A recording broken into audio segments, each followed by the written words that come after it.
earlier this week, our latest live event here at CareerBox was a really interesting discussion all around helping create a CV that really stands out. It's without doubt one of the hardest things that you have to get right in the job hunting process. It's so hard to talk about ourselves.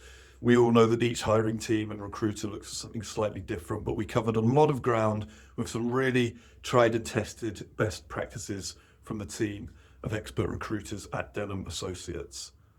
Thank you everyone that attended, and if you missed it, we're going to be having these events every single week. And we're going to summarize the event each week too. There was a really good question about the length of CVs. Now, we're not going to get into format because we covered that during the discussion, during the event, and you can go to the CV section of CareerBox and see different templates and bits of advice and guidance there.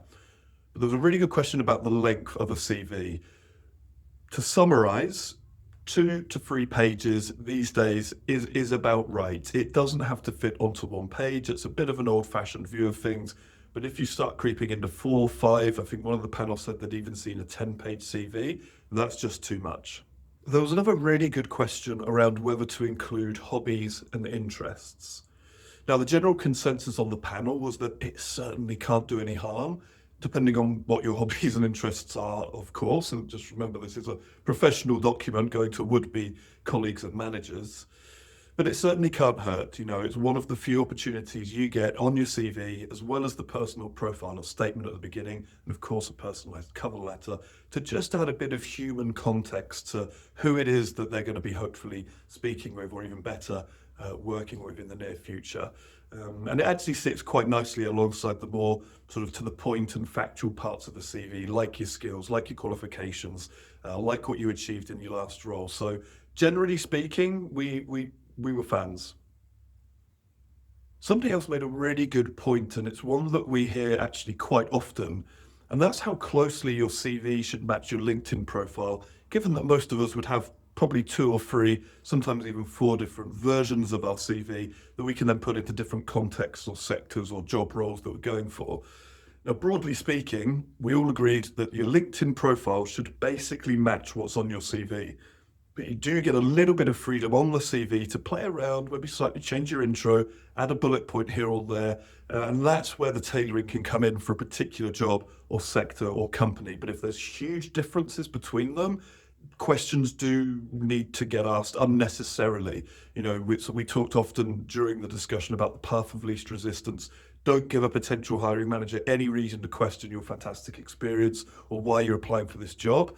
Have them match as closely as you can, but use the CV to throw in some of those little nuances or little bits of specific context that aligns it more with the job you're going for. Something came up during the discussion which actually recruiters hear a lot and talk about a lot, and that's how far to go when designing your CV and adding those design elements, graphics, bubbles, graphs, charts, and so on. Now, in a portfolio, in a creative portfolio or a marketing portfolio, fantastic. Make it look as jazzy as you think is suitable for the type of work that's in there. But when it comes to your CV, probably less is more. You know, recruiters look at dozens and dozens and dozens of CVs per week.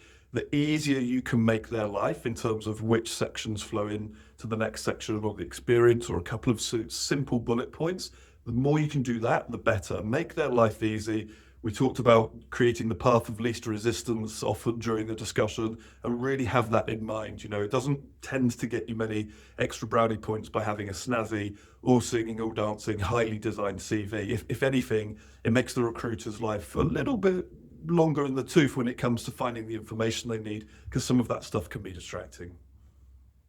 Now, this is a big one because we wanted to cover it in the discussion anyway, but it also came up, a really good question from one of the attendees. And that's to what extent you list kind of all of your experience. So a few different examples would be, you did a bunch of part-time work after leaving school or university, or you've revolved around contract and freelance work, which tends to be shorter term contracts over the years, or you spent a few years doing, I don't know, some seasonal hotel work over in Canada 10, 15 years ago. What do you include and what gets priority? Now, we would always say give priority to the most relevant work. There really isn't much benefit in listing a cafe job you had 25 years ago when that's taking up valuable space that could be spent on an extra bullet point or two in relating to your current role, which should be closely aligned with the one you're going for. So be a bit savvy about it. Now, what you can do is group things up. So if you had a section where you were taking on lots of different short-term freelance contracts, fantastic. That's great experience. Shouldn't be left out.